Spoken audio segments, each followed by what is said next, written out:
Here's my recap. Obviously, spoilers.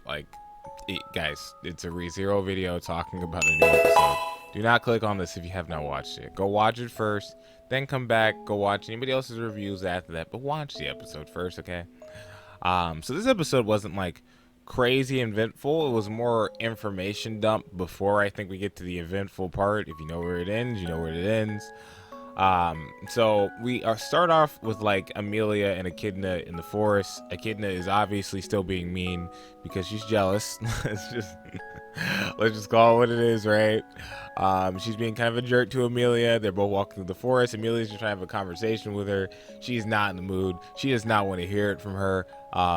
Echidna doesn't want to hear it from Emilia. I do think it was really funny though. They get to Emilia's old house and you see the same house I think in Frozen Bonds.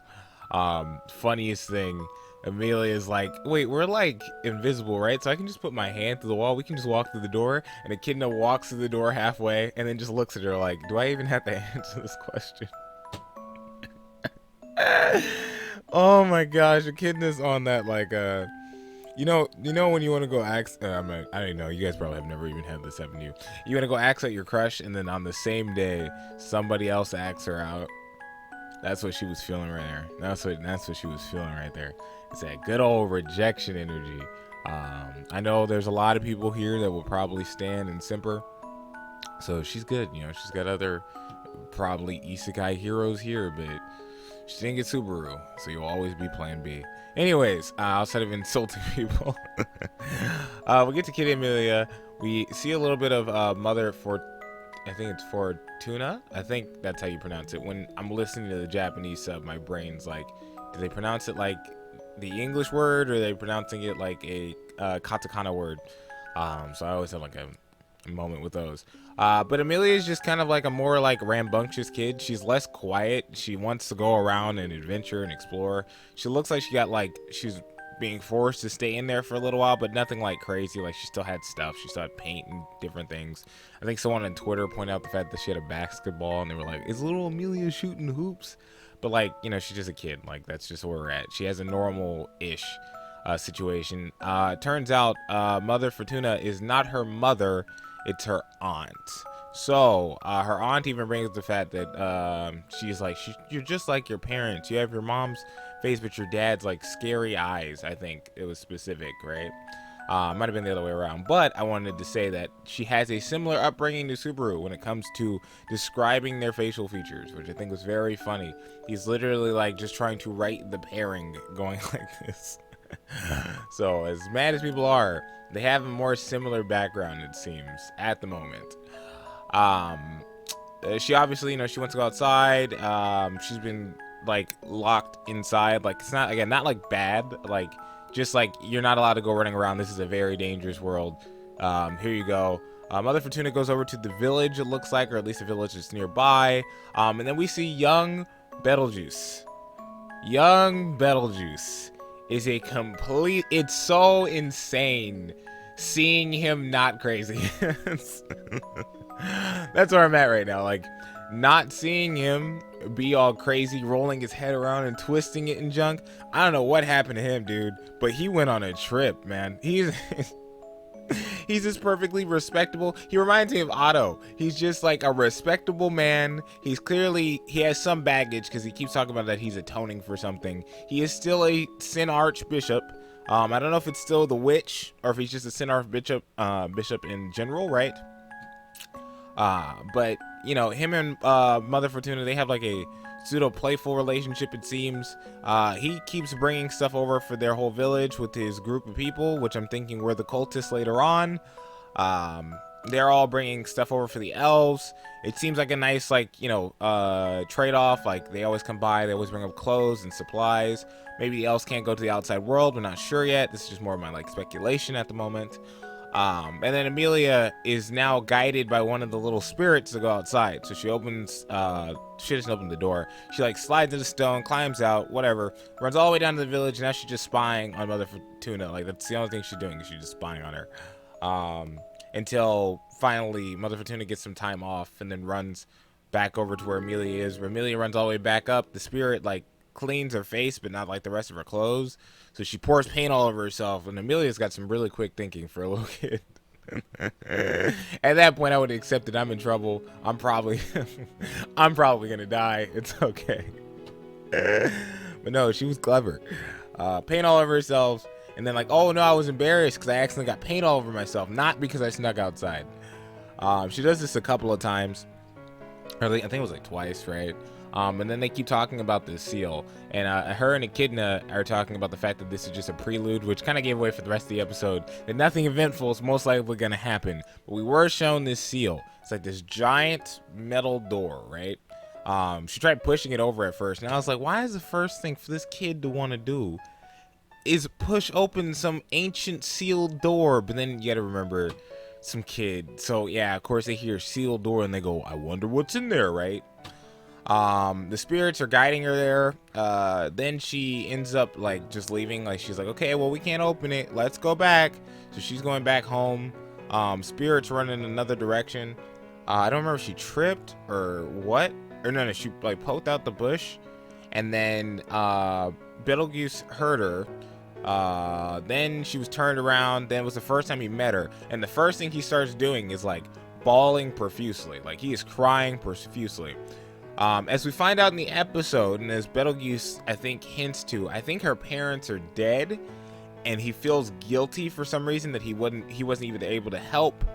But they all seem to be like, you know, obviously Emilia's aunt and would be aware or be familiar with her parents. Like that's an obvious one. She also said that aunt is specifically her dad's younger sister, so she could have more family that she's just not aware of. Now that I think about that. But again, so Betelgeuse sees her, starts crying profusely. He has to explain to her that he's not crying because of sadness, he's crying because of happiness. I'm sure that will become something soon later, or at least it was like a familiar callback to something. I know they're going somewhere with these things. They're laying out little pieces, because what they always love to do, and then they flip everything over on you, right? After a while, it looks like Betelgeuse either leads her back home, or Fortuna finds them like midway or whatever. And after a certain point, it turns out that Emilia is actually like really good with celestial spirits, right? We already know this is kind of a thing. She has like a ton of them before Puck shows up, and I know Puck introduced her to some of the spirits in Frozen Bonds. If you've not seen that, go and watch that. But that was obviously when she forgot her memory. But she was not, I mean, she was clearly, I think, just as powerful to a sense, but she did not attract as many spirits on her own like she did when she was a kid. When she was a kid, she had like hundreds, not like hundreds, but like a dozen of them all floating around, right? So we know like she has a skill. She's like getting this whole like shonen protagonist buildup of like, okay, she's got powers, she just doesn't really have anything to do. And then Regulus shows up, and that's where we're at now. So that's why I'm gonna go crazy in this one, because this one's not that like, it's informational, like it's really great, but as an anime only myself, you'll probably get more information from people who have read the novel, but you'll probably spoil yourself a little bit. I'm excited to see where we go from this. So we know when Regulus shows up, things go bad. Crush lost an arm. Who's Rem now? That's where we're at. Just because this dude showed up, Gluttony was there, but what stopped them first was Regulus, okay? I swear if we get the exact scene where Regulus just shows up, he'll chop somebody's arm off, and then Gluttony walks from behind. I don't know. I know Betelgeuse was talking about the seal keeping like the outside world from danger. So this is almost like a giant, I don't know if allegory is a word for Sanctuary, how we're trying to break the seal in Sanctuary. We need to get like 5 minutes of Subaru where he was embarrassed again because of the stupid notes, right? And then Garfield being like, it's not that big of a deal, dude, stop freaking out. If anything, I might copy you one day. And then Subaru's like, please just shut up. And then Odo's like, dude, you say this kind of stuff to her out loud like all the time. And he's like, you guys ignore me though when I do that, so it's okay. It's great getting Subaru to have some like actual like realization of like his cringy moments. Like that's great writing. Have the character confront his problems. He's the one going through the trial right now. Also, we got Shima and the other Rizuyu talking about what they had to talk. They had to say something about what will happen if they open Sanctuary up. So I'm wondering if it has to do with that seal. If this is all related to that giant seal we saw beforehand. There was one more thing I was going to mention, and I cannot remember it right now. We did get introduced to another elf. It was Arch. I have a feeling he's most likely going to die because they brought him up. They said he was really strong, and that makes me think he's going to die. That makes me think he's going to die specifically to show how strong Regulus is. You know, you watch action movies and they're like, oh my gosh, that guy knows like 50 things of Taekwondo. What are you going to do, Captain America? And then Captain America beats the living spit out of him. And then they're like, oh my gosh, wow, Cap, you're like super dangerous. Oh, so one cool thing is even Echidna was saying you're starting to act more and more like him. The jealousy from Echidna was 10 out of 10 spiteful energy. That's all she had. She's that one girl who just did not get the guy, and now she's spiteful about it. She's obviously already wearing her edgy clothes. Why does he like that cheerleader girl and not me? That's where we got into. And it's funny because Echidna had like every opportunity to take Subaru away. I know there are going to be salt buckets who are going to be defending her to some degree, but like she had every opportunity to get with Subaru and not take advantage of him while doing so at the same time. But she cannot comprehend those emotions. I am happy Subaru is here and not in the embrace of Echidna. Sorry. Okay, she might become a better character later, but for right now, no. No. I think that's it. So we have to wait for the next episode, 17. This one's not the most eventful one. It was adorable. Kid Emilia was amazing. It was like freaking hilarious. She was kind of a brat though, like mildly a brat. She had a lot of sass. This is like a totally different character to some degree because she hasn't been traumatized yet. That's the sad part. Okay. All right. I'll catch you later. Be sure to subscribe. Be sure to like.